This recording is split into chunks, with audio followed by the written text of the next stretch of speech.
Hey, what's up, guys? It's Zeph. I said I was gonna drop a World 2 new zone because we didn't get World 3 in time or whatever. I decided to just make a World 2 zone. This is gonna be a shadow zone. So I'm going to write down on this list right here about what's gonna be coming in the zone, what's gonna see in this update. It's gonna be out pretty soon. I'm just waiting for the builder to cook up the map, but you already know how it be.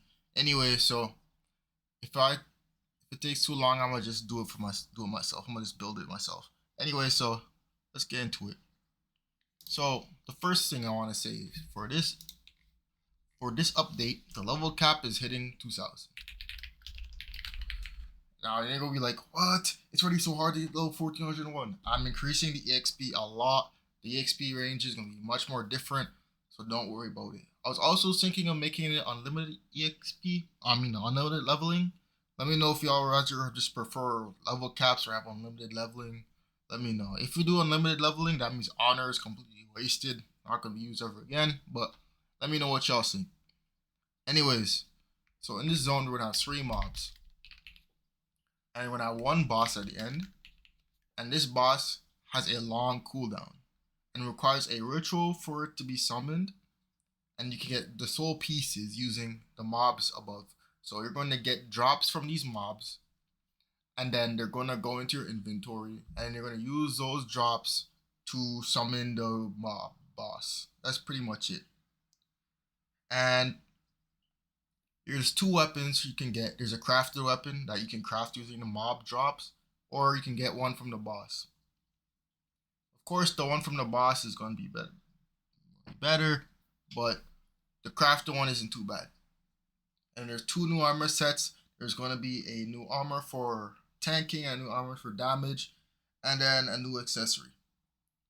And then I'm also going to add another new accessory. This accessory is for buffing damage against soul type mobs. So like the shadow mobs, you can do extra damage to them. So that's what's going to be happening in this new shadow zone. Let me know. After that, we're going to be doing the Gojo update, but that's just the roadmap for now for RPG Sim. Now, I'm going to talk to you about RPG Adventure here. You already know that's the next project after RPG Sim. It's RPG Sim 2. You already know Crusader is about to be dropping beta soon, so there's nothing much to talk about. I'll probably release another video talking about like Crusader's pre-beta and stuff. And I'll show you the people who's getting the free gems for saying whatever in the comments from the last video. Anyways, enough of that. Let's talk about RPG Sim 2 slash RPG Adventure. So, y'all already heard about Runebound, whatever, right? Runebound is completely different from RPG Adventure. That's my final RPG I ever make on Roblox. This is my first open world RPG Adventure. So, I'm going for RPG Adventure to be more of a proper way of doing what I was trying to do in RPG Simulator, where it's zones and then raids.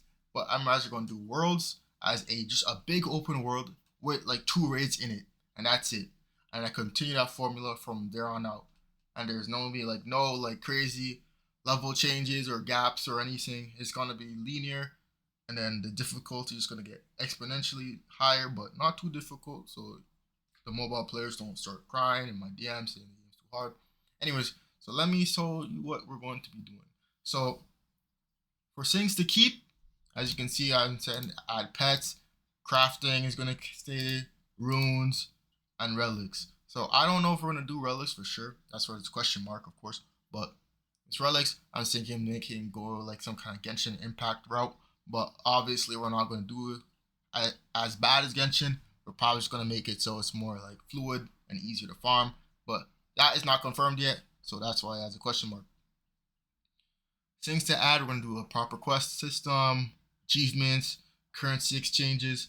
Now, we don't know for sure we're doing currency exchanges, but that's pretty much transferring gold and tokens, vice versa, all that stuff. But we don't know for sure. Auction housing, we already know what that is, where you put up an item for sale and someone in the server can buy it or across another server can buy it. Pet talents 2.0. So we're not doing the re-rolling type thing. We're going to do like a kind of like a genetic type pet talent thing, but I won't go into full detail about it until the game's fully like in development. but we have a upgrading gear system. Of course, we always need that in RPG. Traveling merchant. So I'm thinking in worlds you're gonna have like certain not mobs, certain NPCs that spawn in like certain areas in that world, and over time they'll just give you like a random trade of like items for gold, and these are the only way you can get these items through this merchant. Guilds, obviously, you already know. Enchantments. This is like some kind of like I'm thinking doing like some kind of like Terraria type enchantment system. I feel like for this game, I really want to take a lot of inspiration from Terraria. So we're doing like the currency being from copper to silver to gold. Um, Enchantments, we're gonna do the how you reforge it in Terraria, some other type stuff. Anyways, enough of that. We're gonna do transfers. So transfers, 99.99% of games do not do this.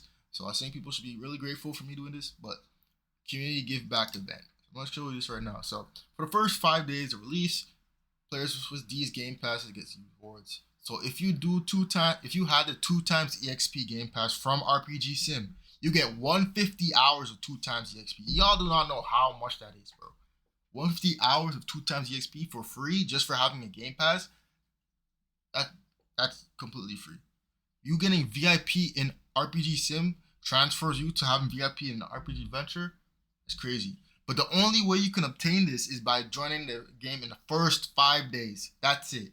After the first 5 days, the event is over. You cannot get these again. Now for the loyalty tier event, this is a little bit complicated, so I'm gonna try to like make this as simple as possible. So the items in your inventory and your stats and all this stuff will all be tallied up into a certain score, and this score will be transferred over to me. And based on the score you get, you will get bonuses in RPG Adventure. So here's what I have for tallying. So your hours played, the rerolls you have used, the raids completed, total kill count, total honor count, total pet levels, and total ultimate raid coin challenge EXP, or not EXP coins, whatever. And each of the 3 skills swords, so the ones that you craft. So